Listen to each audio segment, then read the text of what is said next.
Okay, so good morning, everybody. Welcome to this third session of the RCCPII eConversations series. Just a brief introduction to RCCPII. It's the Rural Campuses Connection Project, and it's funded by the DHET and administered by USAf, the University of South Africa, and implemented by TENET, which is the national NREN. The purpose of the Rural Campuses Connection Project is to provide campuses that are not in the metros with internet connectivity, so actually the physical hardware and fibers or Wi-Fi. The project has been running since 2010, and in the beginning the project only consisted of funding for hardware and implementation costs, but they realized that there's also a training aspect that was needed. So in the second round of RCCP, so RCCPII, there was also quite a large component of funding made available for capacity development. And that project has been running for a bit. Much of the software and data carpentry initiatives have been funded through RCCP in the last 2 years, and this year there's quite a significant amount of money made available for carpentry-related workshops, blended learning initiatives, as well as various other initiatives.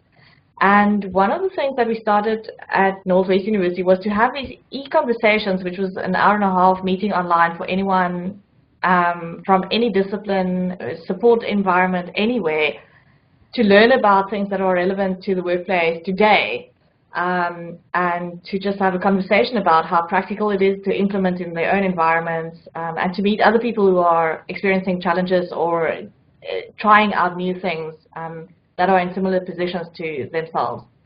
So it was received quite well at Northwest University, and we decided to continue with it on a more national level. And so this is the third one of the series. The first session covered the topic of using online tools for research and education.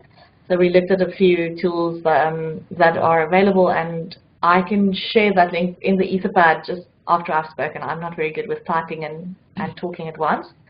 So I can share the link to the slides of the previous sessions in the Etherpad afterwards.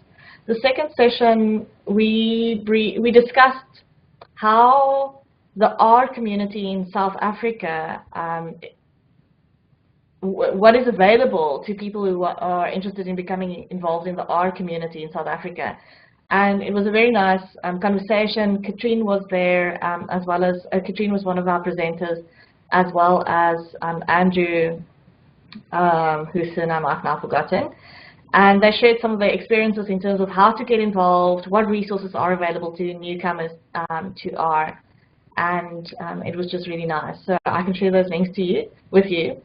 Today we have Steve Dudley to talk to us about how he has used Twitter, specifically social media, Twitter, to grow the interest in the work that they are doing, to share information, to grow the community.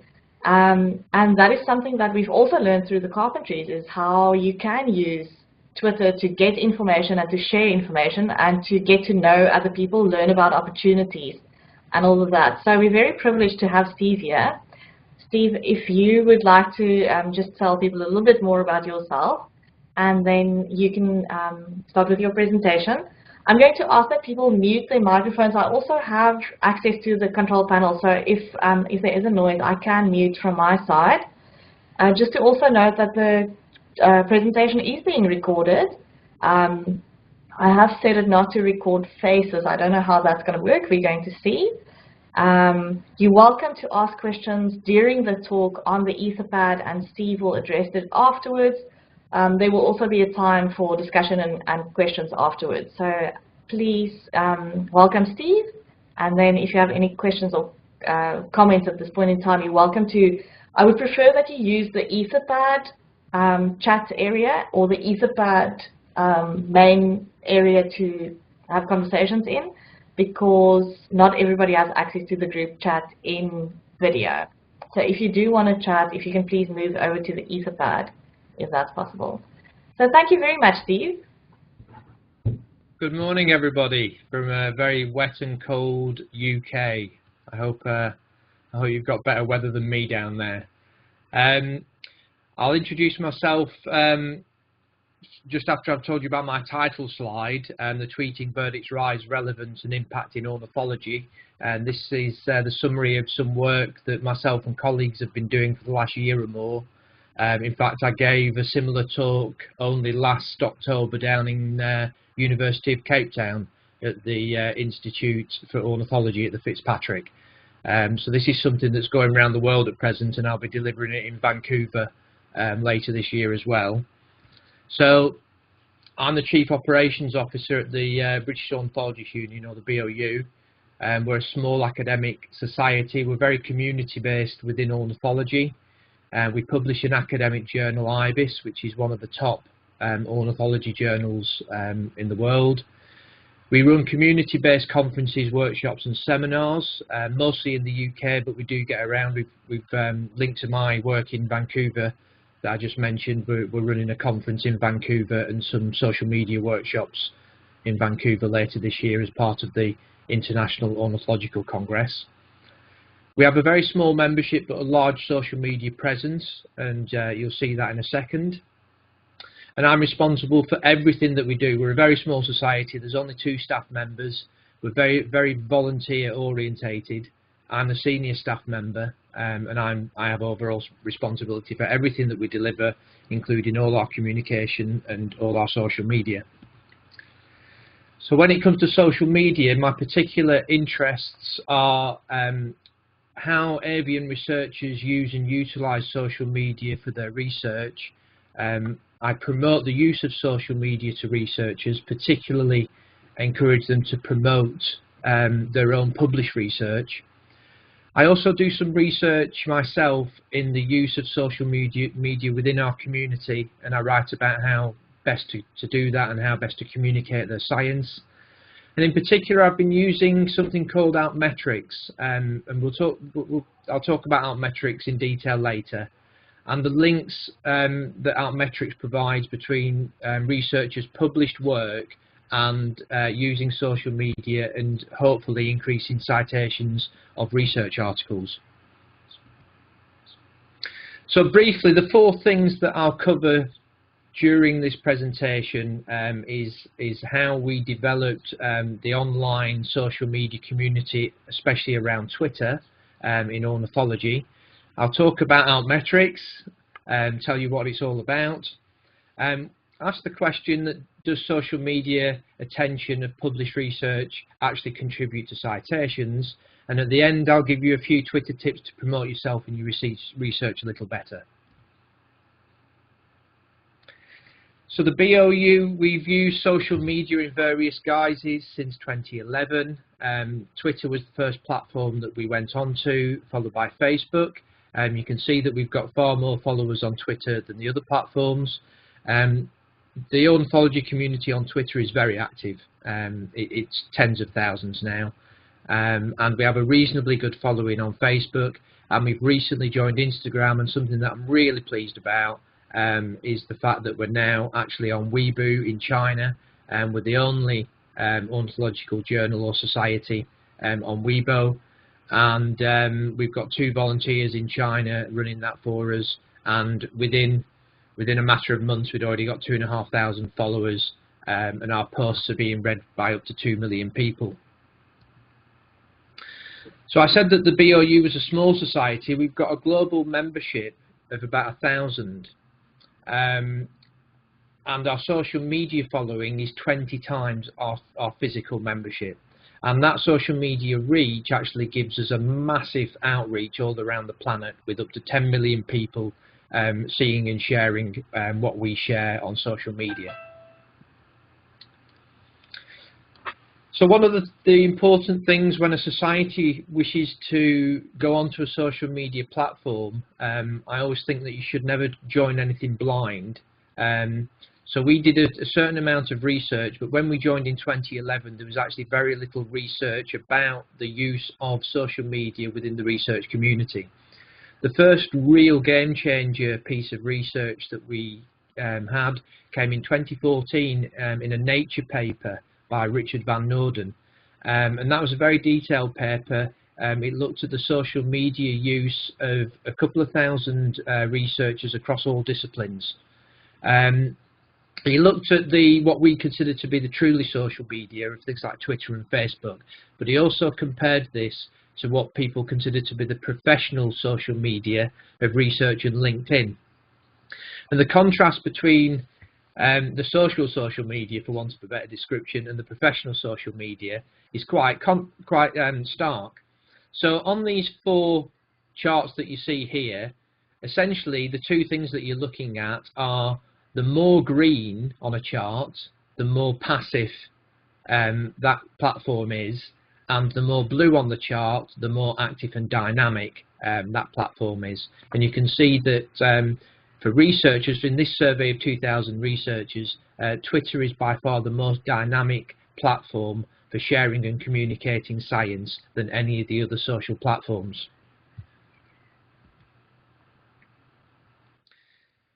So once you're on a platform, you need to develop your audience.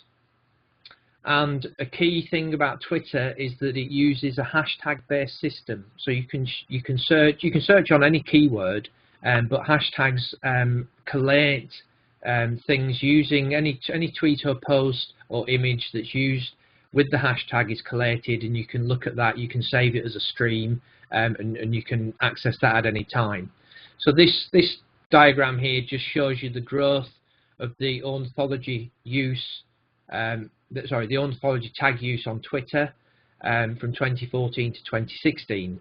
So we established the tag in 2012, and by the end of 2016, we had about 500,000 people accessing and using the tag. I can go into a little bit more detail on that because you can actually do some data grabs around tags specifically, and this is a little bit of data that I took for a 6-week period at the end of last year, which coincided with a Twitter conference that we held, and I wanted to see the relationship between the conference and the ornithology hashtag. So this is the track for the ornithology tag over that 6-week period, and you can see there, you can see all the metrics are there, that we had over 21,000 tweets using the tag in that 6-week period. We had 6,500 contributors, and we had a potential audience every day of 1.2 million people. So hashtags is a brilliant thing on Twitter. It's something I encourage you, if you're on Twitter, make sure that you use tags, and you can develop tags and promote tags. So we established this tag in 2012, and 6 years on, it's by far the most active tag used by our community on Twitter. So I mentioned Twitter conferences, and we ran our first one last year, and we're going to run another one later this year. And I just want to compare the stats with the Twitter conference to the BOU 2015. Now, BOU 2015 was a physical conference. It was our annual conference in 2015. And you can see there that the number of presenters that we were able to accommodate over a 2-day period on Twitter was 68. In the same 2-day period at a physical conference, we only had 30. We have no data on wider contributors to a physical conference, but the main thing is our audience. And on the Twitter conference over the 2 days, we had an audience of just over 3,000 people, whereas in a physical conference, you're restricted by the size of the room, and that room only accommodated 220 people. So Twitter conferences are a fabulous way of reaching a far greater global community. The Twitter conferences themselves attract a greater diversity of people from a greater number of countries. There's no cost involved because nobody's traveling. You've not had to pay for a venue. You're not having to pay for coffee and catering and all the things that go with a physical conference. And of course, with no travel, Twitter conferences are completely green. There's virtually no carbon footprint of a Twitter conference. So If we jump forward to 2018 and our annual conference this year, we had 58% of our delegates were on Twitter, and that was absolutely fantastic, and it was by far the best that we'd ever done. And here's a little graph of how we've grown our Twitter audience at our annual conference specifically since we came online in 2012. So we've gone from 0% to 58% of our delegates are now on Twitter, and we are by far the most Twitter-centric and social media-centric society and conference in ornithology. But something happened in 2014. Something major happened in 2014 for us to suddenly jump from only 1% of delegates on Twitter in 2014 to 12% the following year, and that 12% kick-started the rapid growth of Twitter take-up within our home ornithology audience here in the UK. So in order to understand how what happened in 2014, we've actually got to go back a few years, and I suspect that some of you probably don't recognise this picture. This is, if you go back 15 years, perhaps 10, 15 years, this is how most people that were based in institutes accessed the published science. They used to walk down to the library, and each library would have a new publications shelf, and you would pick up a physical print copy of a journal, and you would either sit down in the library and read it over a coffee, or you take it back to your desk and read. Things have changed dramatically, because this is what most people now see when they want to look and search for an academic article. They do it online, and they have access to more journals than ever from their desk, their laptop, their smart device, and they can access it wherever they are in the world, whether they're at home, in the office, or on the train. So things have changed completely. There's no need now for physical print copies of journals, and there's pretty much no need very much for physical libraries, because everything can be accessed online, or nearly everything can. And these online papers are far more usable and far more accessible than a print version ever could be. They have built-in tools that allow you to use and access components within the article itself. They have sharing tools. You just click on the link and you can share it on whatever platform you choose. And they even have tools that measure the social sharing and the attention of the research article. And this that's circled here is the Altmetric indicator, which I'm going to talk a little bit more about in detail. So what happened here in 2014? Well, the digital revolution was already well and truly on the go in 2014, but really the game changer was Altmetric. And this Altmetric measures the online attention of your research, and it became mainstream in June 2014. So to understand Altmetrics, before we had the digital copies of journals and digital access to published science, we were reliant totally on print media.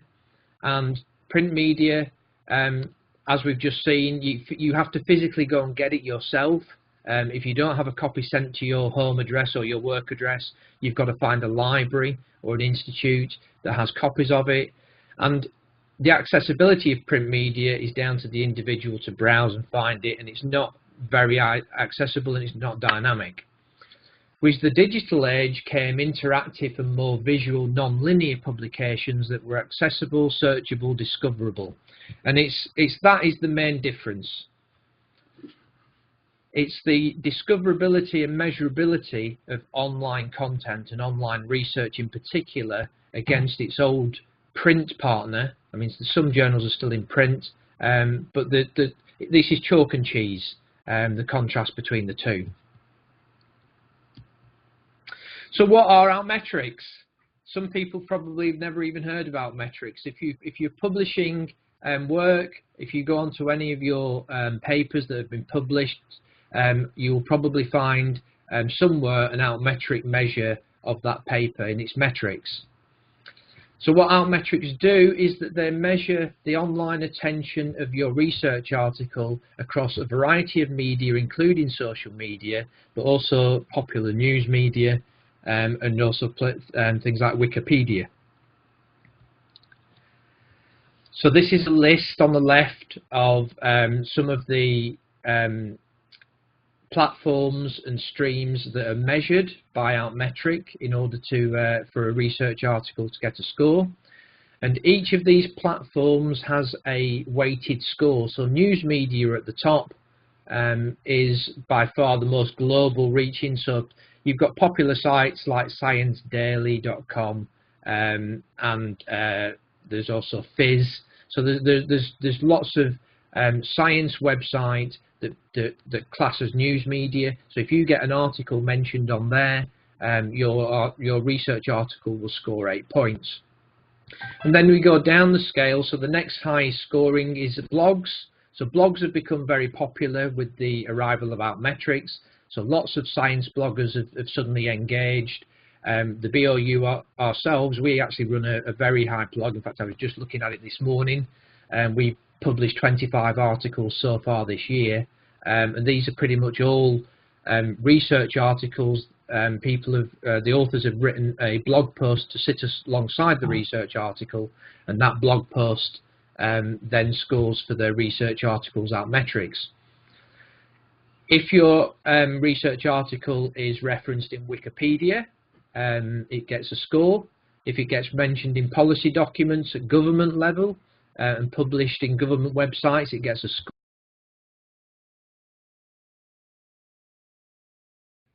Did we lose Steve?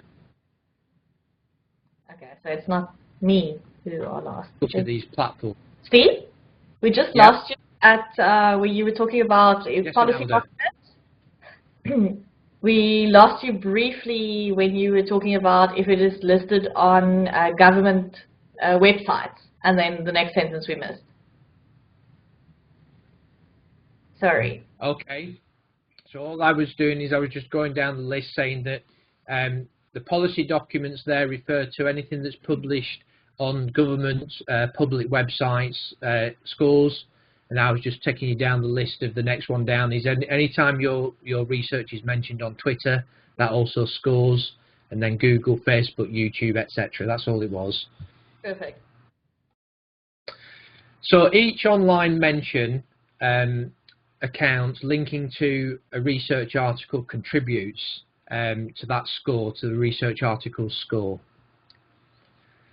Now, the interesting thing here is that in order for an article to score, it has to have a direct link to the research article. So you can't just mention the title of a paper in a blog or in the news media or on a tweet. You actually have to carry either the URL link or a DOI link that takes you, that you can click through straight to the research article. So what Altmetrics is actually doing is it's actually following research articles based solely on the unique URL link or the unique DOI identifier. Now, researchers themselves can actually drive the Altmetrics of their own articles, and the streams on the left that I've circled are the ones that authors can directly contribute to themselves. I'll mention that a little bit later. Some media don't count at all. So Instagram and Weibo have 0 count towards Altmetrics. They're not deemed to be, the audience of Instagram and Weibo are not considered to be academic. It's very, very more mainstream public audience. So if you by all means do science communication on Instagram and Weibo, but if you're interested in promoting Altmetrics that link directly to your research articles, they don't score anything at all. So when Altmetric came out in 2014, the first thing that we did is that we educated our community about Altmetric and what it was all about.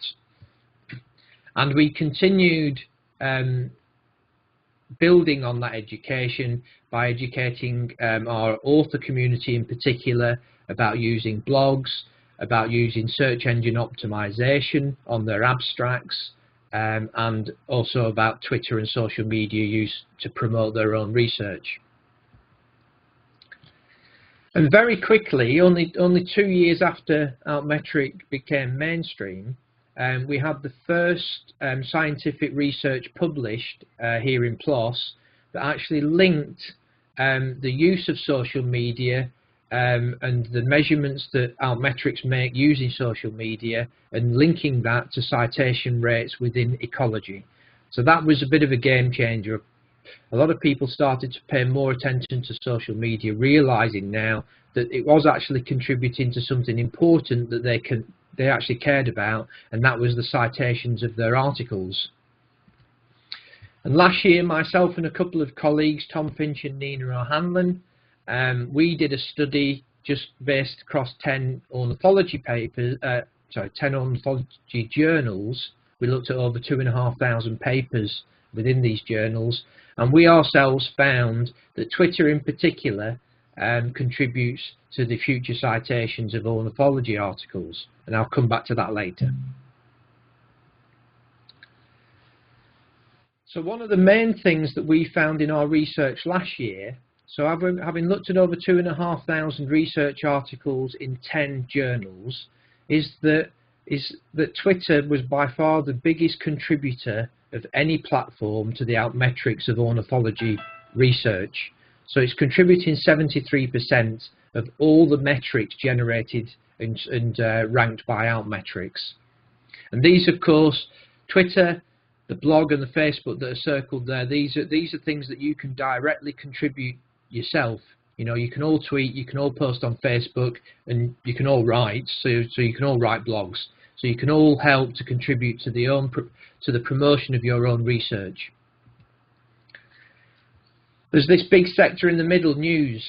I don't know if you've ever tried to get any type of news media, whether it's a newspaper website or whether it's a science website, to take up your article and promote it as an article on their site, and it's almost impossible. The societies, the journals that do get coverage on their mainstream news media tend to have agencies, and they tend to use public relations companies, and they will cherry pick key papers from their journal and feed that into the media, and then they'll be picked up. But if you as an individual attempt to do it, I can guarantee you'll get absolutely nowhere. So you're better using the social platforms that you have got access to, and you've also got a community to promote your articles, your research to on these social platforms. So quickly, here's an example of one author who was able to contribute directly to the Altmetric score of their own published research. So this is Numanini here in the UK. Nicola works for the RSPB, which is the BirdLife partner in the UK, and this paper was about the potential breeding range of the slender-billed curlew, which is a species that is believed to be extinct in the world. And this was a new paper looking at means of trying to identify its former range. And the nice story here is that Nicola actually had come onto Twitter previously and not really got on with it, and she contacted me and she said, would it be worth me promoting this paper on Twitter? And I said, yeah, for sure. So I gave her a few tips, and she started tweeting, and she's now contributed over 40% of the Altmetric score that you see there is directly attributable to her tweeting activity. So within Twitter, you can easily, on the tabs there, so just to the right of that donut wheel and the 115, along the tabs there's a tab that says Twitter. If you clicked on that tab, it would show you everybody who's mentioned your research article on Twitter, and you can soon work out who's retweeting what and who are the original sources. So Nicola contributed 40% of the original tweets for her own published research. And institutes and societies and journals can also use Altmetrics to monitor the increase of the outreach of their own public research. So this is an example from a colleague, Jen Smart at the RSPB here in the UK. So in 2013, on the left, they had a review, they had an open science review. An independent panel assessed the scientific output of the RSPB. And the panel's conclusion was that their work was outstanding, but actually very few people knew about it, and they should do more to promote their own research. So in 2013, having heard the panel's views, they decided that they would take the baseline data of the altmetric scores of all their public research, so that's what you see on the left in 2013, and then over the next couple of years, with increased activity and increased promotion on social media in particular, they were able to monitor their own increase in altmetric scores, and that in turn measures outreach, and they were able to plot that against 3 journals. So the 3 grey bars are 3 journals, including my own journal IBIS, and the 2 blue bars are the RSPB's own scientific articles. So you can see that the RSPB over the 2014 and 2015 in particular have managed to increase quite dramatically their outreach as measured by altmetric, and I'm very pleased to see that that middle grey bar, which is IBIS, has kept pace with them. So that was my work in there. And this was solely done by using Twitter and blogging. They were the only 2 things that the RSPB changed, so that increase is purely down to social media activity within the ornithological community. Now, the research that myself and my colleagues did last year, we were able to track this same increase overall across all the ornithology journals. So just as the RSPB saw an increase over 3 years of the altmetric attention, we were able to plot this across all journals from 2012 to 2016, and you can see that it's gone up. I think the actual increase there, it's gone up from 4 to 12. So that's a 3-fold increase in the mean altmetric attention score of the average journal ornithology article over a 6-year period. And this same research, importantly, showed that, especially for lower impact journals, and ornithology journals are all low impact, and the highest impact factor of an ornithology journal is 2.2. So in the lower impact factor journals in particular, you would see an increase in the probability of being cited the higher your altmetric attention score. So this basically says that if you publish in a low impact factor journal like IBIS, which has got an impact factor of about 2, your chances of being cited have increased by 7%, and the effective increase in your score based on the 6 years that we've actually looked at was an increase of 112% in citations. So this is how researchers really do begin to hook into social media. Until we were able to show this, a lot of researchers really didn't care about social media because they thought it was just talking to friends. They didn't realise that it actually contributed to their research, and they didn't really understand that within social media there is actually research communities on different platforms. So once we found this link, and we only found this at the end of last year, we're spending the next 12 months and so going around the world promoting this to try and encourage researchers of all disciplines to take up social media and to talk about the science that they publish. So I'm just going to end now with some basic tips. These are primarily Twitter tips, but most of them are applicable to other social media platforms. And these will help you improve your profile. Having a profile, a good profile on any social media platform is very important, and also improve your use of any platform. So let's start off with your actual profile. So this is my Twitter profile. So one thing I hate when I look at people who are trying to use a platform professionally, and I look at their profile, and the the interests say nothing. It just says, I like birds, or I like wildlife. You're doing yourself no favours.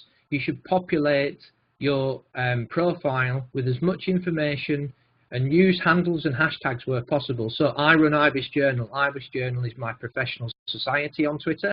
My interests are ornithology, which is a dominant hashtag on Twitter. Social media is an active hashtag on Twitter. SciComm is a very active hashtag on Twitter. And then personal interest, wildlife, art, design, the Fens. I also run something called Lesbos Birding, so I use that Twitter handle. And I'm also an ambassador for Swarovski Optic, so I also use that Twitter handle. There's a place on your profile to add a link, so you can actually link to your professional page, whether it's an institute page or whether you have a personal website, so you can link to that. But just make sure that these are all relevant. And the other thing is, make sure you have a good photo of yourself. A lot of people, some people have a picture of a bird, or they might have a picture of a lion or something. You know, that really isn't any good, especially if you go into conferences and events. You want people to identify you. So use a picture that clearly looks like you. And I would hope that, although there's a change of glasses, I think that looks like me. And the other thing that I suggest you do is that on the top of your profile, so above on the left-hand side, above my face image, I've actually added screenshots of my poster and the science paper that we published last year in the Royal Society. And, you know, so it's making the best use that you can of what you have that people are going to see when they come onto your Twitter timeline. The other thing that you can do on Twitter, you can't do this on other platforms, I don't think, this is unique to Twitter, is that you can pin a tweet.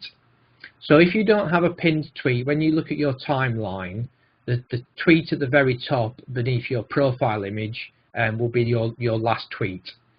But what I recommend you do is, if you're doing a particular piece of research, or you've recently published a research article, or you're running an event, do a promotional tweet for that individual topic, and then you can pin that tweet to the top of your timeline. And you do that by just going to this little icon in the top right-hand button of any tweet, and then that brings down a drop-down menu, and you can pin to your profile. So that means that will sit at the top of your timeline until you change it. And you can change it as regularly as you want. So if you're very active and you've got lots of things going on, you can change it regularly. But most people will probably have a pinned tweet there for several months, because that's their most recent bit of published research, or for a society they might have the next conference or the next event pinned at the top of their timeline. The other thing to do, of course, is to think carefully, especially on Twitter, where you're limited to the number of characters you use. I mean, Instagram and Facebook, you can use far more words, characters. But Twitter is particularly challenging, where you've got to craft a tweet.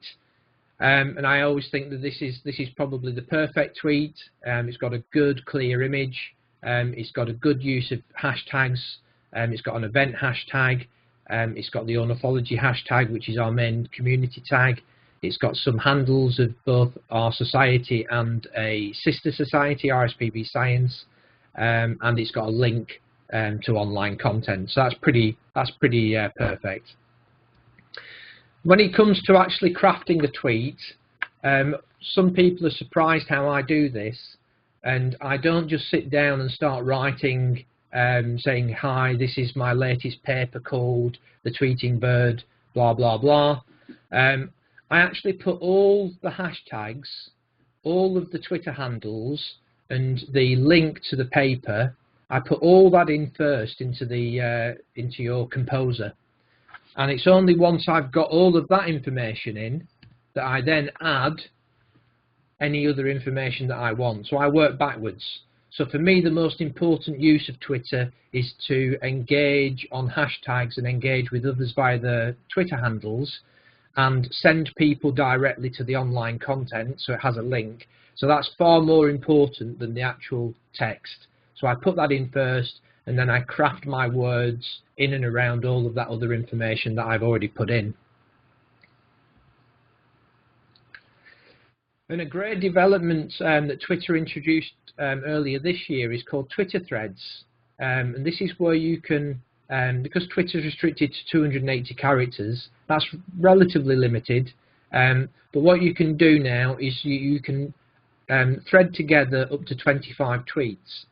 Now you can, in Twitter itself, if you use their website, or if you use the iPhone or the iPad or the Android app, you can actually build this into a thread before you send it. And as you can see on the illustration here, there's a big blue tab that says Tweet All, so that you don't send them one at a time. You can write up to 25 different tweets, all threaded together, that tell a story, and then you tweet all, and they all go out together, so you have a single story all threaded together. It's absolutely brilliant, and I'm actually using it for Twitter presentations. And once we've finished this presentation and we've all gone away, I will put onto Twitter this entire presentation in tweet form, and it will be as a Twitter thread, and you will be able to find it. I'll give the link directly to an elder, so she'll be able to put it on the shared page. But if you're on Twitter, if you go to my timeline, which is @SteveDudley_, or if you search the hashtag the tweeting bird, and the other hashtag that it will be on will be hashtag RCCPII. So you won't be able to miss it if you look for it on Twitter, and that'll probably be up about 1 o'clock your time. The other thing that you've got to pay careful attention to on social media is the use of images. So I often do a tweet probably every 3 or 4 months saying, "Oops, where's my head and feet gone?"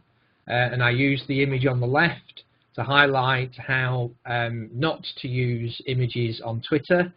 And I came across this. I drafted the image on the left, and I put it into a dashboard. I use Hootsuite as my professional dashboard, and that was the image that I was shown.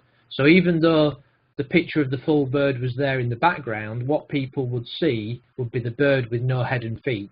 So I quickly changed it to the image on the right, so everybody could see what it was. So every single platform on social media has its own different dimensions for all the different images that you want to use, whether it's for the header, whether it's your profile image, whether it's the tweet or post image, it's a video link. These are all specified in detail by different platforms. You can search for these online. There's you know, just put social media image dimensions, and you'll come up with a whole host of stuff to give you the dimensions of what you should be using for each platform. So don't just put any image on any platform. So on Twitter in particular, you can see here that they use a landscape format which is in a ratio of 2:1. So there's absolutely no point you taking photographs with your smartphone in portrait mode with someone stood there with the head at the top and the feet at the bottom, because when you tweet it, you're going to look like the image on the left and its head and feet are going to be cut off. In our community, conferences are a big thing, and conference tweeting around conferences. Right at the beginning of the presentation, I told you that our delegate take-up of Twitter was up to 58% this year. So that shows you how important it is to us as a society to have people tweeting at conferences. And the great thing about conference tweeting is that it does open up the conference to a wider audience. Especially, you know, if you're a normal conference, you're in a room, there's 200 people, 30 or 40 people in that room might be tweeting. But that would mean if they're using it correctly and they're putting hashtags in to bring in other audiences on Twitter, the conference can have an outreach of thousands. So conference tweeting is very good. It's a very good way to engage with other scientists that share your interests. So whether you're at the conference or you're just following a conference online, you can talk about the research that's being presented. So quickly, just on a brief summary about using Twitter, if you're interested in Twitter for your promoting your research and your altmetric score. Certainly in ornithology, it contributes up to 3/4 of your altmetric score. Follow lots of people. Look at people's lists. If you go onto a Twitter timeline and look at someone's profile, you'll see a tab called lists. And they might, if people have got lists, look at those, and you can subscribe to an individual's list. So on the IBIS Journal Twitter account, you can go to lists, and one of the lists there is called ornithology, and there's hundreds of people in that ornithology list, and you can subscribe to that and then follow all those individuals about ornithology tweets. Use hashtags on Twitter, tweet regularly to be seen, and tweet the same content over and over again. You know, you can reword it, you can add different images so it doesn't always look the same. There's nothing wrong with promoting the same piece of work over and over again. And the other thing is that Twitter's very quick. You know, I rarely look at my home feed because it moves too much. So the way I use Twitter is all on lists, it's all on saved streams following particular accounts, particular hashtags. And really, you know, if I'm promoting a paper for IBIS Journal and I promote every single one, most papers will get between 6 and 10 tweets, all slightly different worded, slightly different images. And then the other thing is retweet. Don't just like, you know, you've got the option of liking a tweet or retweeting a tweet. If you really like it, retweet it, because that really is the way that you engage with others more, and that is how you can build your own following. And you'll soon see that if you retweet someone often enough, the chances are that they will follow you back. So you build your own community around the activity yourself on Twitter. And online resources, I think people do forget that the internet is vast, and it is absolutely full of lots of resources that are applicable to what you are trying to do on social media, to what you're trying to promote. So I did a presentation in Cyprus last month, and these were just two things that I pulled up the night before the presentation. So there was one on the left there on colours. It was an infographic on colours, and then there was a whole article around which colours to use, and they had colour charts and complementary colours and colours to avoid. That was a really interesting article. And then Hootsuite itself is a popular site, and they do blogs. I think once a week they do a social media blog about improving your outreach on social media, not just on Twitter but across all platforms. And they often have these little toolkit blogs where you can read the top 5 ways to do X, Y, and Z on a particular platform. So search online for different online resources. The BOU, we ourselves have a massive resource. If you go onto the BOU website, you just type in social media, and we've got a landing page where all our resources are put and easy to access. There'll be a link later on, and certainly there'll be a link on the tweet thread that I do later.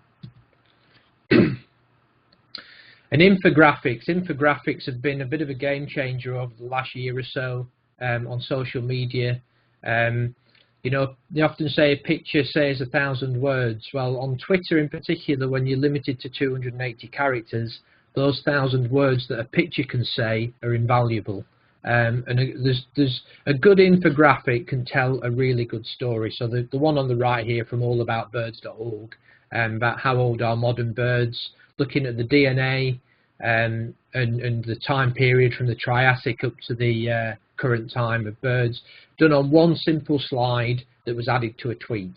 So infographics can be really good, and these are pretty easy to do. I use PowerPoint for all of my infographics and all of my slides on Twitter and Facebook, so they are really easy to do. Most people have some sort of presentation tool that they can build slides in, so just treat an infographic as you would a slide presentation, and just see what you can produce. There's loads of free images as well on the internet, lots of websites with free photographs and free artwork. So these are actually within most people's reach nowadays, and they're very easy to produce. If you're interested in all of what I've been talking about, there's some free literature here. This slide will be on my Twitter thread later, and I'll also give all of these links to an elder to put onto the shared page. And I've also written at the bottom there a masterclass which is currently up to number 14 about how to use Twitter.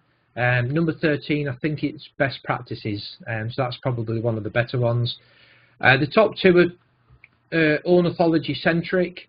Oh no, actually they're all ornithology centric, but they all, you know, just reading any of these will give you an indication of how any online community can utilize social media to promote research within that community.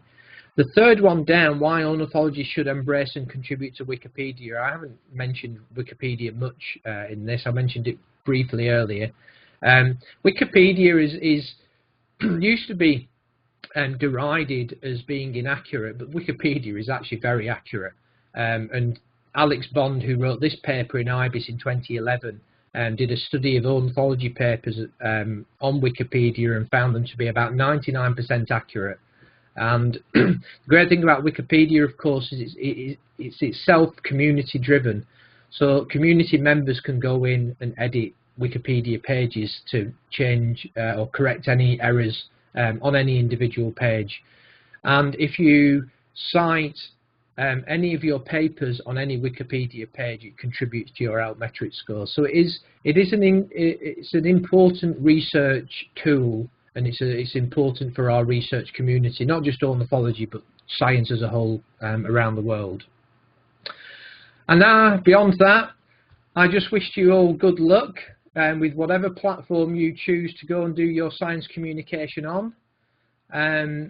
There are lots of resources online on every platform imaginable. There's increasing amounts of research that you can go and look at about engagement within research communities and about wider science communication. And lastly, I would like to thank my colleagues, these 6 people in particular.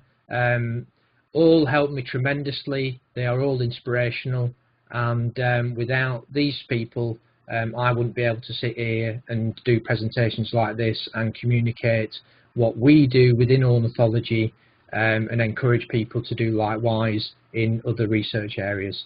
So I hope you found today interesting, and I'm around for any questions. Thanks, Steve. That was a mouthful. I really enjoyed your presentation. It was really, really insightful, inspiring, and so practical and useful. I have some questions. If people have questions, can I maybe ask that you indicate that in the chat area in the Etherpad? I'm just going to show you how you can do that. Oops. So in the Etherpad, if you can type hand, that would be useful, and then we can see if people have questions. We will be able to know who has the question if you add your name to the Etherpad by clicking on the little icon at the top right hand and just adding your name there. If people are not sure what to do, maybe you can just type in the questions area on line 64, like 68, what questions you have. So Steve, my question is, a Twitter, what is that? How do you organize it? Sorry, that broke down then. So what was the, begin that again, an elder? Say again? Oh, a Twitter conference. What is it and how do you organize it? Okay, a Twitter conference. A Twitter conference is, instead of getting people together in one place, you put out a call on Twitter and you seek people to submit from wherever they are. So last year's Twitter conference, we had about 70 people submit their work to us from 23 different countries, and we selected I think we selected 60 presentations from the 70 that were submitted, and then we had some keynotes lined up as well. So it's that side of things is very much like a normal conference. So you get your keynotes lined up, you put out your open call for submissions, all that comes in, and you produce your program. The key difference is that it all happens live on Twitter, So everybody is given a presentation time. So in Twitter, we use a 15-minute slot. And we did 48 hours rolling, we did 24 hours rolling around the world. So we started midday in the UK, and then we went over to America in real time, then through the Pacific, through Asia, and back to the UK for midday the following day. So it's a 24-hour live event. But then, so people can tune in live and they can follow the individual presentations. Online, you have a program with all the times. You use the global clock so people can work out their local times. And it's really dynamic. And we captured all of the presentations in story files, so we were able to save them all later, and we've got them all on our website, so you can actually go onto our website and go back and view all of the 68 presentations of the entire conference in different sessions. So that's all it is. It's just people will present, and people will take part as an audience member from their desk, from their home, from the train. We had literally people on trains following the conference, which I thought was fantastic. And it's green, you know, there's no carbon footprint. Nothing more than if you were going to read your emails in any case. Yes, exactly. Yeah. That sounds fantastic, and I don't know if anybody in the room have participated in a Twitter conference before, but it definitely sounds like something we should try in Africa because of the connectivity challenges we are having as well. For certain, I think if anybody wants to look at guidelines and look at how to put a Twitter conference together, if you go on the BOU website and look at our current Twitter conference, there's quite comprehensive guidelines, and I'm sure that if you just copied those, you would get a very good understanding of how it works, you know. And then people like me and others who have run Twitter conferences are always around to answer questions. And within ornithology, there's been 5 Twitter conferences in the last 4 or 5 years, and there's a Twitter account called BioTweets, and they ran their first Twitter conference last year, and they're running another one this June. So within ecology and ornithology, Twitter conferences are quite big, and I think someone told me that we are the most active. Ecology is the most active discipline on Twitter and Twitter conferences. Fascinating, really nice. I think I love a challenge. I think we should take up if we put together our first Twitter conference. We just have to find the topic. Steve, I see there's a question in the Etherpad from Marina asking if you can talk a little bit more about Hootsuite. Okay, so if you're using, if you're working with social media as I am, and you're sat at a desk, rather than using a smartphone or an iPad, I use a laptop, and you can get various applications that will help you manage your social media content. So the one I use professionally is Hootsuite, and the one I use privately is called TweetDeck. And both Hootsuite in particular actually has the facility to you can, it's not just a Twitter platform, you can use Instagram, you can use Facebook with it. And what it allows me to do is that whilst I'm talking to you this morning, the BOU's IBIS Journal account on Twitter is sending out tweets pretty much every half an hour. Now, I'm not sat here typing doing that. On Hootsuite, I've scheduled all of that content yesterday. In fact, I scheduled it weeks ago, because I can schedule a month's worth of content in advance. And then all I have to do on any individual day is I then go onto Twitter, and then I look for things that are trending on Twitter within the ornithology community, and I engage live around those.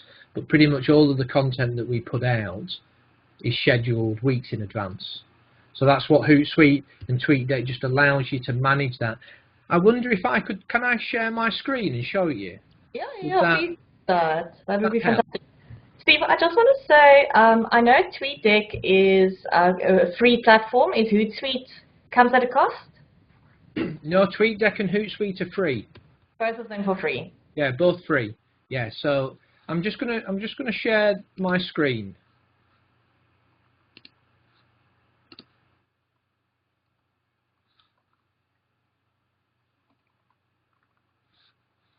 And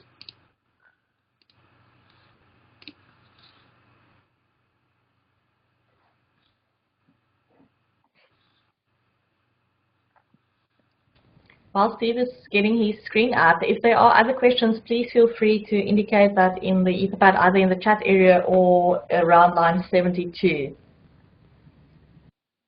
okay, this is my Hootsuite screen, and if I can scroll right, hopefully it will catch up. There you go. You can see that I've got lots and lots of columns. I've got 10 columns here. Oops, I've gone off. I've got 10 columns, but this view of 5 columns is the one that I look at most often. So this column on the very left-hand side, you can see, is at the top. It's entitled Scheduled. So these are all the tweets that I have lined up for today. So if I scroll down, there you go. This is just an endless stream of tweets that are ready to go from the IBIS journal accounts out to the ornithology community. And if you look carefully, so there's a picture there on that left-hand side of an albatross taken in the South Atlantic. That's a great illustration of why you have to get your image in the right format, because this is how most people will see your image, whether it's in a dashboard like Hootsuite or TweetDeck, or whether it's on a smart device. This is how they will see it. So you need to format your pictures to fit this format. So then, my next column along, the second from the left, these are the tweets that I've sent out.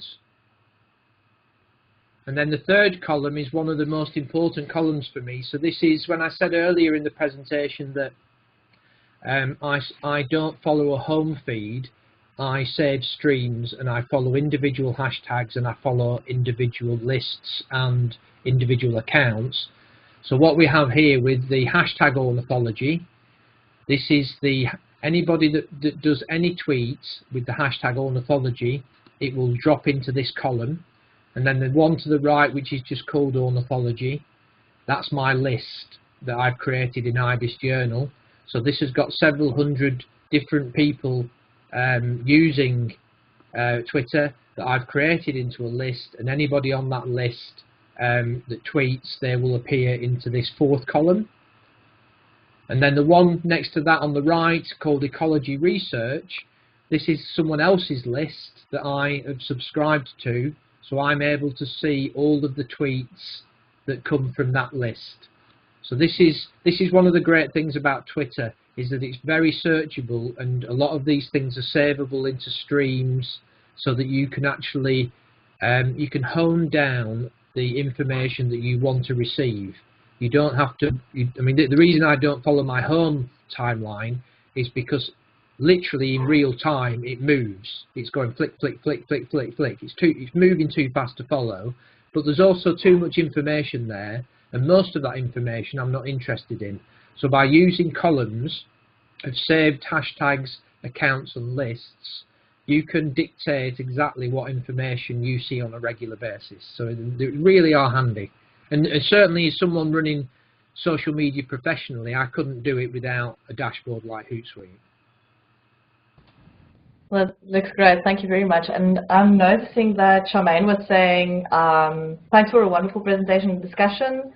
Her challenge is finding time, and social media management can be quite time consuming, as you were saying. And so she's saying Hootsuite is, she's already using it, and it's, she's highly recommending it. Do you have any other pointers for doing things faster? Doing things faster, this is something that always comes up in discussions, because everybody wants to be time efficient, because most people, when they're new to social media, they will say to me, I just don't have time. But I would challenge anybody not to find 15 minutes in their day that they can't at least promote themselves on social media and look at the things that they're interested in. And it goes back to what I've just said about using Hootsuite. In Hootsuite, I follow hashtags, I follow lists, and I follow accounts. Now, even on your smart device, every app, so the mobile Twitter app in Android and iPhone, you can do all this. You can follow hashtags, you can follow lists. So rather than keep looking at your home timeline, if you've got a particular community that you're interested in and they use a hashtag, save the hashtag so that you can go straight to it, and then you can look just at what that content is, and that will save you a lot of time. Because believe me, most people, when you follow most people, they will tell you about breakfast, they will tell you about the dog, they will tell you about their nature walk. You know, these are all nice, these are all social, but if you're trying to use something for work, you want to try and get rid of most of that, and this is where the hashtag really comes into its own. Great, thanks. Liesl, I see you have a question. Do you want to try and ask it yourself? Let's see how the technology behaves. Okay, yes, my question is, social media experts say that more people are currently on Instagram. So do you agree with that, and how does that impact science communication in general and reaching the younger science communicators? Okay, Instagram has been a bit of a puzzle for me, because yes, all the social media experts say that Instagram is the fastest growing platform.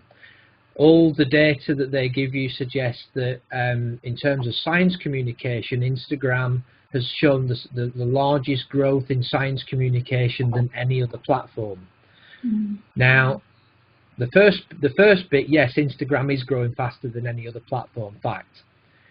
The science communication aspect is a little bit tricky, because the science communication on Instagram was at 0. So they had a lot to catch up. So when you start at 0, it doesn't matter how much content you then put on in science-wise, you're going to become the fastest growing science communicator if all of a sudden you get people communicating science. So they have a lot to catch up. I bet you if there was any way to compare science Twitter to science Instagram, science Twitter would blow Instagram out of the water in terms of the size of the community within each platform. It's simply because Instagram was starting from a low base that people talk about it in those terms. Now, we've been on Instagram now for over a year. We find it really hard. We find it quite difficult to build a community. And the problem with Instagram is that it's not dynamic. So when you put a post on Instagram, you can't include a link that will take you outside of Instagram to share the science that you're talking about. So you have to do a post that talks about a scientific topic in complete isolation to actually linking to the work itself. And we've found, and I know other people have found, that Instagram has been very difficult to actually build a community. Unlike Facebook and unlike Twitter, organisations that I work with have found one of those platforms to be their primary platform. So for us, it's Twitter, it's clearly Twitter. But if you look at BirdLife, BirdLife International, they're global, and their Facebook account is probably 10-12 times bigger than their Twitter account. And that's predominantly because they're active in areas or regions of the world where Twitter doesn't really translate. So, for instance, Africa is a great example. The take-up of science Twitter in Africa is very low, and that's because the take-up of Twitter across Africa is very low. Same in Asia, and it's the same in South America. If you look at the take-up of Facebook in those regions compared to Twitter, Facebook dominates. And that's where most of the science communities are in Africa, and in South America and Asia are on Facebook. But you won't find a community on Instagram, because it's very hard to build that community spirit and that community dynamic on Instagram, because it's a very static platform.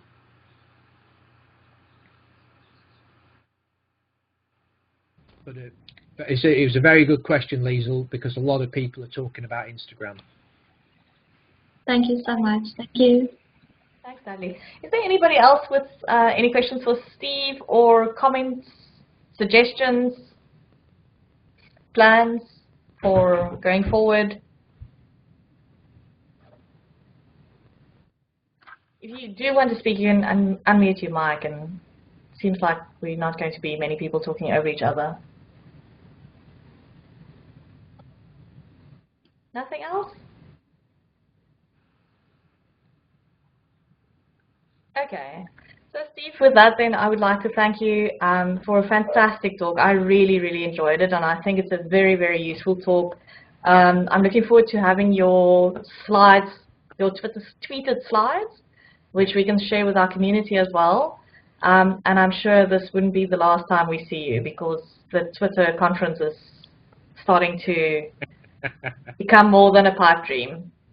So thank you very, very much for your time. You're very welcome. I hope you've all got something out of it, and I really hope you can do a Twitter conference. I guarantee they're fabulous. They're really good. Great. Thank you very much for everybody who joined us. I hope you enjoyed it. We are looking for people's input about what other sessions you would like us to run. So if you have any request for what you would like to hear about more, should we invite the altmetrics people to talk about altmetrics, or anything else that is related to the work that we do, we'd love to hear from you. You're more than welcome to just email me directly. And then we hope to see you in some of the future sessions. Thanks a lot, everybody. Thank you. Bye.